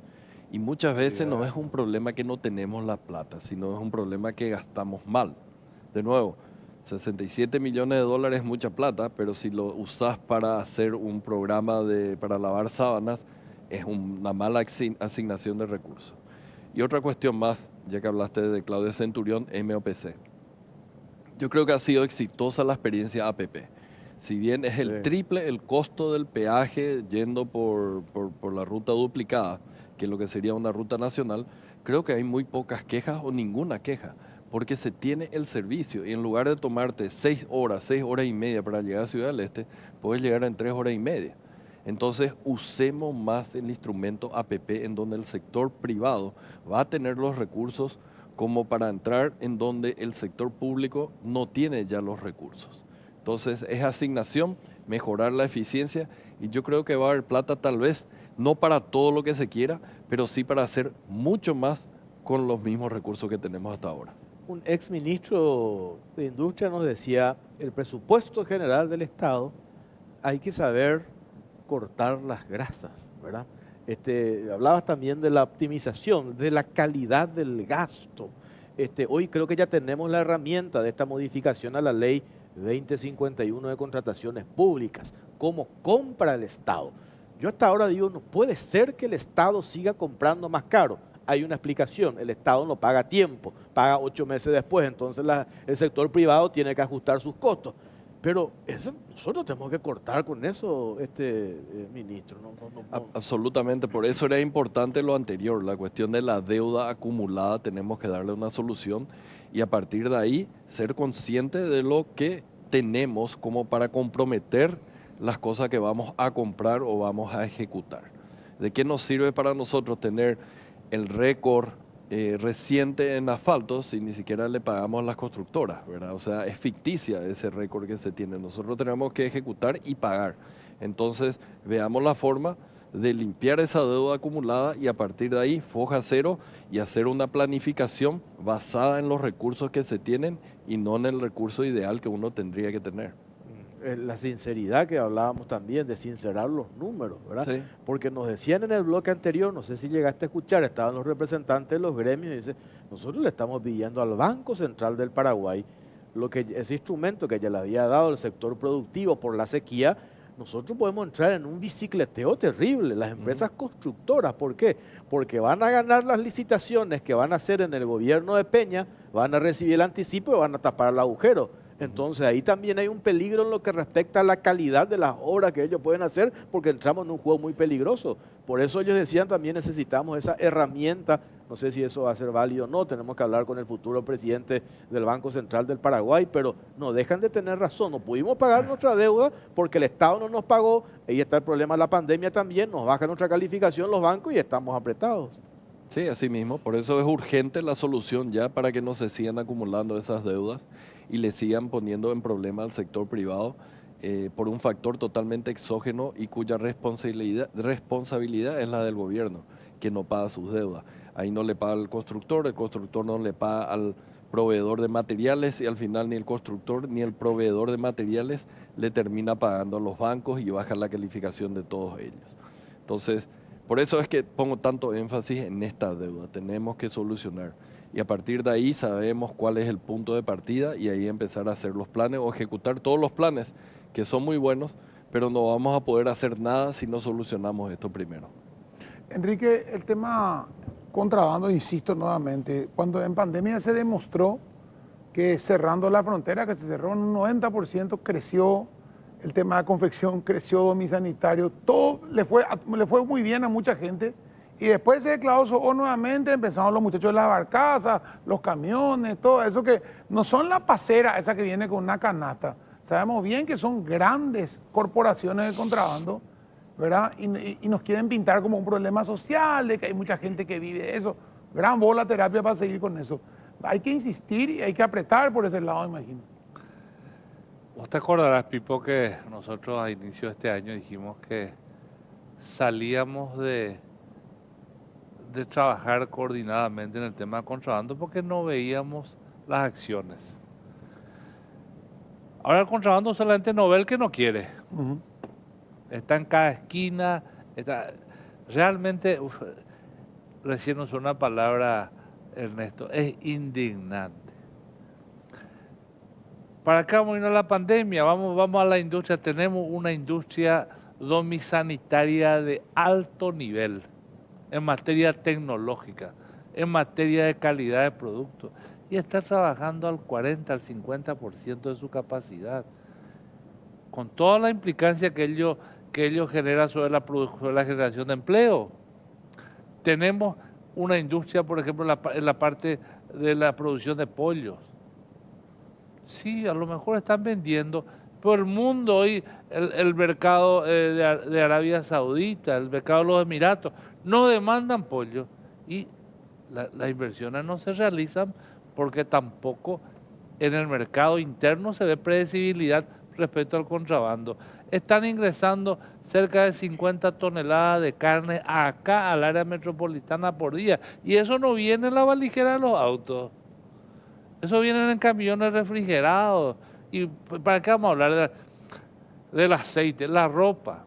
Yo hace unos días veía una publicación que decía la triangulación de productos de China que afecta, que entra y que salen con certificado de origen paraguayo. No, señores, hoy el contrabando lo que está afectando, y desde Brasil, porque está afectando al sector de la confección y a la producción de zapatos. En grandes camiones entran por Ciudad del Este y por Pedro Juan Caballero. El viernes tuve la oportunidad inclusive de toparme con un camión de más de 30 toneladas lleno de ropa de contrabando que volcó al estar desviando por calles, digamos, no controladas de Ciudad del Este. No sé, yo repito siempre, qué falta de patriotismo, qué falta de consideración para con el prójimo. Y conste que hay inclusive muchos colegas de ustedes, yo conozco la opinión de Jorge y tuya, Pipo, pero hay muchos colegas que hacen una apología a la Isillanca, no, pero que no les alcanza. Estamos fundiendo las condiciones de trabajo. Es una vergüenza. Y ahora, hablaba con una empresa que hace mecánica automotriz. Es impresionante la cantidad de casos que le está llegando por mala calidad de los combustibles. Claro, de los combustibles comprados en la calle, Obvio. comprados del contrabando. Sí. Así que, ojalá, Carlos, tenemos cifrada experiencia de poder trabajar bien y poder combatir con fuerza al contrabando. Sí, y eso cómo repercute. Nosotros le preguntábamos al futuro ministro de Hacienda, plata necesitamos. El contrabando directamente cómo afecta la recaudación de impuestos. Sí. Nos decía el otro día representantes de la Capro, tema aceite, 50% viene de contrabando. ¿Cierto? Y después lo que pedían también ellos es reglas claras y seguridad jurídica. Les mataron. Le liquidaron con el tema del IVA y compañía, inversiones que se hicieron, pronta generación de puestos de trabajo, etcétera, etcétera. Todo esos ajustes que tenemos que hacer, pero de manera inmediata, doctor. Sí, así mismo, y no me quiero olvidar de un tema que va a ser importante. O sea, estos son lo que estuvimos discutiendo, políticas de corto plazo que vamos a tener que hacer. Pero para tener sostenibilidad en el tiempo no nos olvidemos de algo, las reformas. Las reformas. O sea, y principalmente a mí personalmente estoy muy interesado en la cuestión de las pensiones. O sea, es súper injusto de que gente que trabaja 35 años aporte por una jubilación y después no está garantizado que va a poder cobrarla.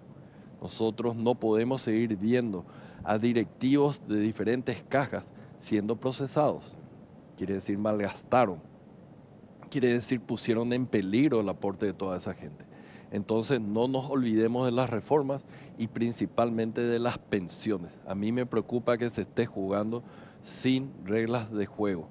Arco libre se tiene para hacer lo que se quiere con plata, que no es de los directivos, es de toda la gente que estuvo y está contribuyendo a ese fondo jubilatorio. La última pausa tenemos que hacer. Me encanta esta mesa porque no escucho discursos populistas, ¿verdad? Todo es real y posible hacer, ¿verdad? Porque ese populismo, ya vemos la experiencia. Me tocó estar en la Argentina el otro día, un país destruido, Buenos Aires, deprimida la ciudad, y ojalá que nosotros no caigamos en esas cuestiones, ¿verdad? Que ideológicas, ¿verdad? Por eso te preguntaba cuál es nuestra línea, doctor, y aclaraste muy bien, ¿verdad? Y me parece que no es tan complicado lo que se tiene que hacer, ¿verdad? Es responsabilidad, hoja de ruta y a ponerle empeño, ¿verdad? Y lo que dice Enrique también, un poco de patriotismo en todo esto, ¿verdad? Última pausa y ya venimos para cerrar con nuestros invitados, Pipo. Ya venimos.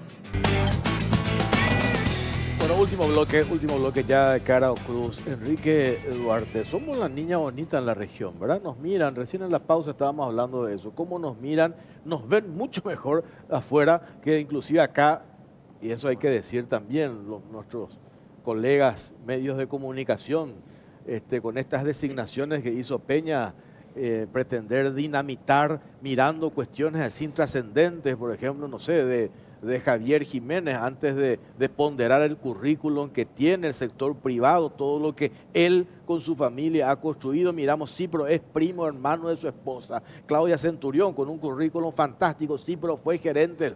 Y bueno, de Carlos, ni qué decir el currículum que tiene, ¿verdad? Digo, a propósito del patriotismo que estás mencionando, yo entiendo el rol de la prensa, nosotros también vamos a ser duros con quienes asumen el 15 de agosto, pero también hay una crítica constructiva mirando lo que le beneficia al país.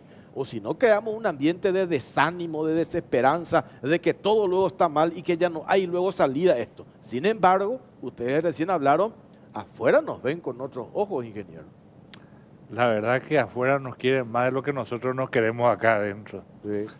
Y como usando las palabras de Ernesto, todo está, la cocción está lista para colocarla al fuego. Ahora necesitamos meter los goles, necesitamos prender el fuego. Y para eso no es mucho lo que falta. Tenemos que trabajar un poco más en aumentar la credibilidad, la seguridad jurídica, la igualdad ante la ley. Y eso no significa que nosotros no seamos críticos, como decir Jorge. Lo que tenemos que abandonar al final es la mezquindad. Nosotros los paraguayos somos mezquinos. Nos molesta el éxito de los demás. Nos molesta, al paraguayo, hay mucha gente, le molesta que a lo mejor Carlos sea nombrado el ministro. Dice, ¿por qué él y no yo? Abandonemos la mezquindad, trabajemos por el país, trabajemos por lo que nos falta, por nuestra gente. O si no, ¿qué país le vamos a legar a los hijos y nietos? No, pensemos un poco y tampoco no le restemos la oportunidad a las generaciones futuras.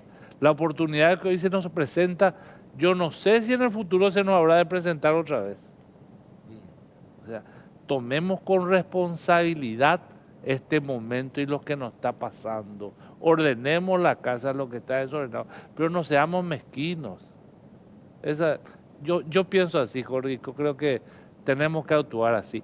Y una cosa fundamental, ¿verdad? Y Carlos, Javier, Santiago Peña saben, tenemos que trabajar entre todos. Lo que él dijo es muy cierto. Nosotros vamos a poner las condiciones y es un sector privado el que tiene que desembarcar las inversiones y generar empleo. Esa es la realidad. Y es cierto, hay mucho que hacer, pero también hay muchas cuestiones que son fáciles. El tema que recién decía Carlos, el tema de las cajas de jubilación y pensiones es un problema. Es un problema, la caja fiscal es un problema. El tema de la ley de garantías mobiliarias que tanto necesitamos, ¿verdad, ministro? Es un problema. Trabajemos todos juntos. Y si hay necesidad, vayamos todos juntos al Congreso y busquemos generar leyes acordes al desarrollo económico. Y no estas leyes, con todo respeto, fuera del lugar, como el de las puertas giratorias y como la cuestión de las cargas que se le quieren hacer ahora a las plataformas. El mundo nos lleva hacia una dirección y nosotros queremos ir en sentido contrario. No. Honestamente, yo creo que tenemos que repensar mucho y tenemos que trabajar todos juntos. ¿Y vos? A Carlos más que nada me preocupa el tema, y hablaste del tema de lo que hay que pagar y lo que se debe. Eso implica, evidentemente, va a tener que emitirse deuda para cubrir ese dinero que ya no sé si está para arriba de los 1.000 por ahí, lo que van apareciendo a medida que vas destapando cada cajita que te dejaron. ¿Cómo estamos hoy todavía en condiciones? ¿Tenemos condiciones para endeudarnos y poder decir, como vos decís, bueno, borrón y cuenta nueva, empezamos de cero acá, ordenamos la casa y empezamos a trabajar? ¿Hay condiciones para endeudarse a buenas tasas todavía? Respuesta corta, sí. Yo no me preocuparía por eso. O sea, Paraguay tiene una historia de solidez macroeconómica que se necesita más de un gobierno para destruirlo.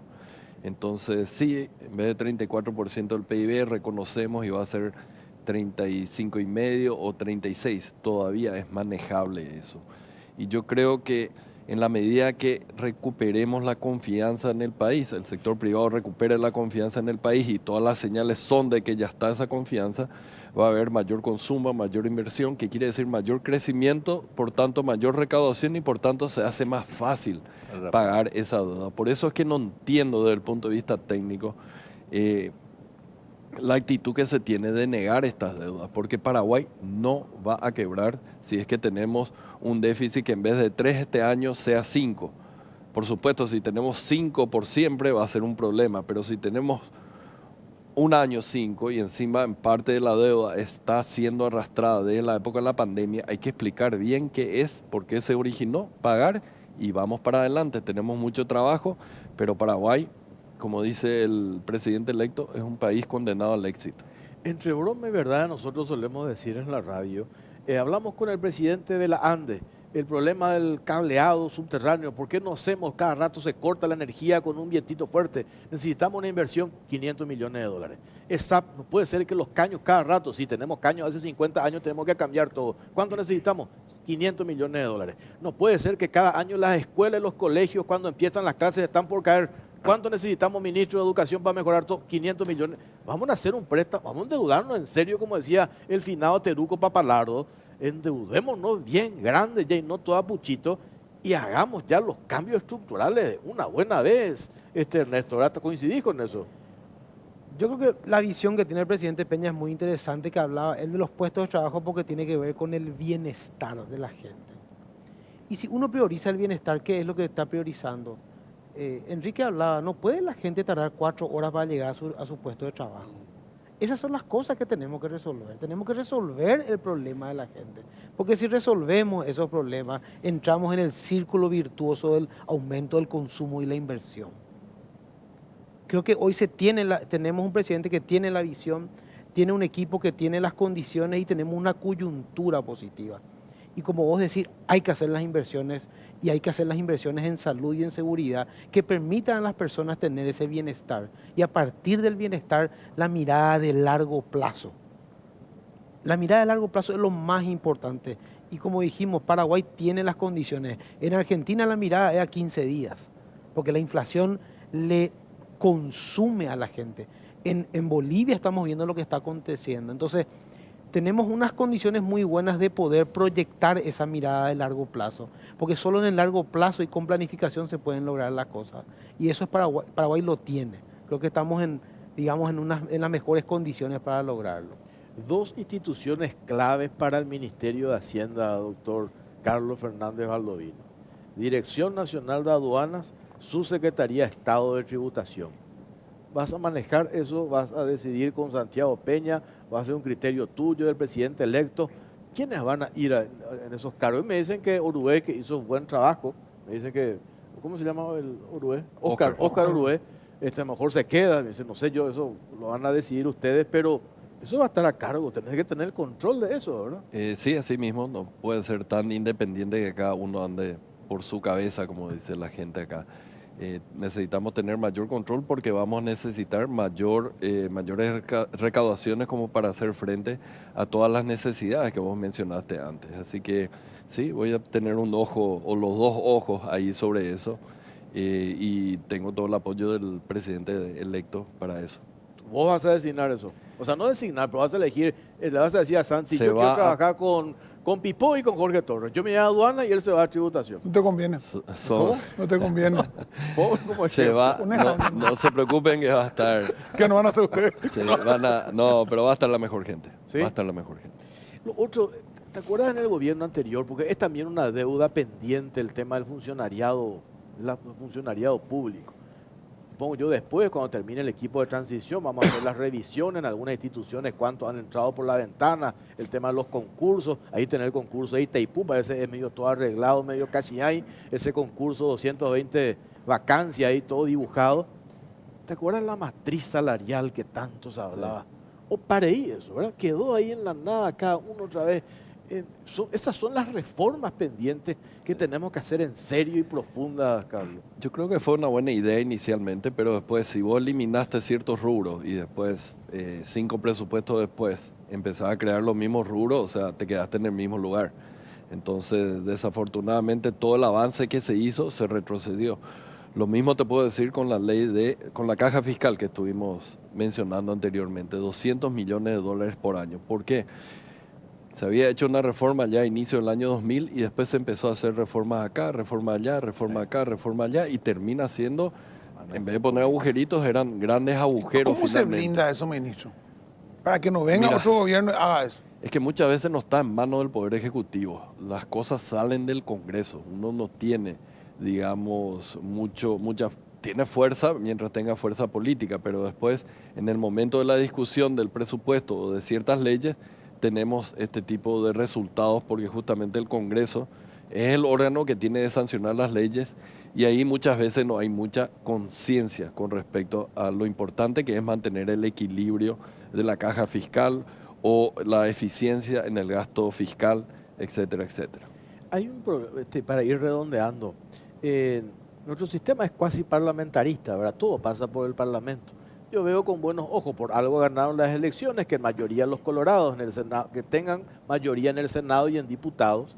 Entonces yo digo, en vez de estar peleándose acá que dijo fulano mengano, agenda legislativa, digo, agenda legislativa que coincida con la del Poder Ejecutivo. Que la politiquería no contamine esta expectativa que ustedes están mencionando tan favorable, ¿verdad? Yo creo que también los colorados tienen que hacer valer su condición de tener esa mayoría, ¿no? Tampoco para que les dé licencia para que hagan lo que quieran, ¿verdad? Por eso también necesitamos una oposición sólida. Por eso me parece interesante lo que van a hacer los liberales de sanear un poco, no sé si sacarlo de Efraín, pero esa es otra cuestión, pero la politiquería nos tiene que contaminar este panorama alentador y positivo, esperanzador que estamos teniendo, ingeniero Ernesto. Realmente, cuánta verdad lo que acabas de decir. Hoy en nuestro Parlamento rigen las agendas particulares Sí. y de repente grupales de algunos grupos, ¿verdad? Y los resultados, acaba de decirlo Carlos, ¿verdad? En proyectos de leyes o en sanción de leyes que lo único que hace son empeorar las condiciones. Es un poquito lo que decías, abandonemos la mezquindad, trabajemos por un país, un proyecto país, hagamos un acuerdo. En lo político, listo, genial, que haya divergencia en lo político, pero en lo económico, yo creo que todos los miembros del Parlamento, todos los sectores políticos deberían estar alineados hacia un mismo proyecto y un proyecto país que signifique que mejorar las condiciones de vida de la gente. A ver, Ernesto. Jorge, me gustó tu comentario. Yo creo que el Partido Colorado tiene una responsabilidad enorme de ponerse los pantalones largos. Porque creo que el pueblo le dio, con esta elección contundente del Partido Colorado, un voto de confianza que ya no hay margen de error. Así mismo. Y yo coincido con tu visión. Creo que la clase política tiene que entender que hay prioridades, hay reformas que mencionaba justamente Carlos, que son prioritarias, la reforma previsional, la reforma de la caja fiscal, son reformas que van a hacer que el país sea previsible durante los próximos 50 años. Estas son cosas que no se pueden someter a la agendita, al acuerdito. Entonces creo que esto es elemental y tenemos que hacerlo ahora, al inicio del gobierno, porque son reformas delicadas y son reformas que tienen que estar unidas. Entonces creo que la clase política tiene que tener esa madurez y sobre todo el Partido Colorado, porque finalmente es el mayor responsable, es el pueblo le dio la mayor participación en términos de voto. Entonces creo que nosotros del sector privado vamos a hacer lo que tenemos que hacer y seguramente, y estoy seguro que vamos a lograr, no sé si todo, pero gran parte de los objetivos que nos pongamos, sí tenemos una dosis de patriotismo y una dosis de conciencia hacia el bienestar de nuestra gente. Yo le decía hace rato a los dos representantes de los gremios de la construcción, cuando estaba Claudia Centurión, esa política de puertas abiertas, de diálogo permanente, generalmente cuando conquistan el poder y quienes ocupan los cargos como que se encierran allí y ya no les escucha nadie, ¿verdad? Qué importante este ambiente así de compartir con los gremios, su visión, ustedes también. Me parece que eso va a contribuir, Carlos, para hacer bien las cosas, ¿verdad? Sí, ellos pueden ser muy exigentes, críticos, les pueden cuestionar también, pero políticas de puertas abiertas me parece que es el camino. Absolutamente. De hecho, ¿cómo yo voy a decir que está bien la cancha si no sé si ellos me dicen que está muy blando ahí del lado derecho la cancha adelante o tiene hoyo ahí en el medio del área, etcétera, etcétera? Entonces, esta cuestión, por eso hablaba al comienzo, requiere de coordinación dentro del gobierno, entre todos los ministerios, pero también la coordinación gobierno con el sector privado. Si no, no hay solución. Ya tenemos demasiados ejemplos en países vecinos, mismo acá, que cuando se te encierra el gobierno haciendo lo que quiere sin escucharle al sector privado, es receta para el fracaso. Y por último, para ir cerrando, ojalá que no usemos, que el gobierno de Santiago Peña, que vas a formar parte, las instituciones del Estado para pasar factura a los enemigos políticos, para el garrote como hizo este gobierno. Hoy ya leía el titular de unos diarios, dice, venganza cartista, le quieren pasar factura. Si nosotros nos concentramos en eso, los problemas que ellos acaban de escribir no vamos a solucionar. El principal problema que tuvo Mario Abdo Benítez, utilizar las instituciones del Estado para la persecución a los enemigos políticos. Una consecuencia de eso, vos estuviste en el Banco Central del Paraguay. ¿Cuántos años le llevó al BCP construir institucionalidad, estar alejado de los problemas políticos? Hoy se fue, vos decías el término. Al carajo. Se fue ahí. ¿Por qué? Porque metieron la cuestión política, en una institución técnica que se había ganado el respeto de la ciudadanía.